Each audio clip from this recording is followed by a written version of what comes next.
দীর্ঘদিন ধরেই পর্দার আড়ালে রয়েছেন বলিউড অভিনেতা গোবিন্দ। কবে আবারও পর্দায় দেখা যাবে এই অভিনেতাকে তা জানতে মুখিয়ে আছেন দর্শকরা। তারই মাঝে এবার জানা গেল আবারও বড় পর্দায় দেখা মিলবে তাও আবার সালমান খানের সঙ্গে। একটা সময়ের জনপ্রিয়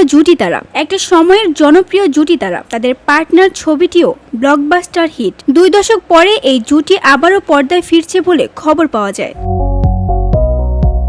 জানা যায় সালমান খান এবং গোবিন্দ একটি প্রজেক্টের জন্য কাজ শুরু করেছেন ইতিমধ্যেই। ছবিটি যদিও এখনো আলোচনার পর্যায়ে রয়েছে, এমনকি ছবির নামও এখনো ঠিক হয়নি। তবে এতদিন পরে দুজন একসঙ্গে পর্দায় আসছেন মানে যে বড় চমক হবে সে কথা বলাই যায়। সালমান ও গোবিন্দ 2007 সালে ডেভিড ধাওয়ানের পার্টনার ছবিতে একসঙ্গে কাজ করেছিলেন। তাদের কমিক টাইমিংও ভীষণই পছন্দ করেন দর্শক। এই জুটি বরাবরই ছিলেন ভীষণ প্রশংসিত।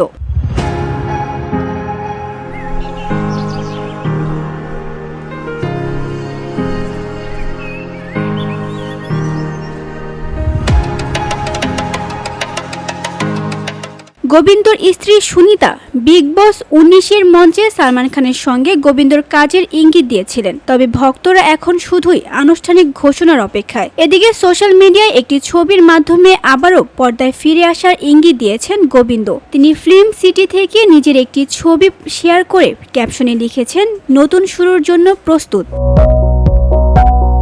যদিও এই মুহূর্তে সালমান তার আসন্ন ছবি ব্যাটল অফ গালোয়ান নিয়ে ব্যস্ত, যেখানে তাকে একজন সেনা অফিসারের চরিত্রে অভিনয় করতে দেখা যাবে। ছবিটির পরিচালনার দায়িত্বে অপূর্ব লাখিয়া।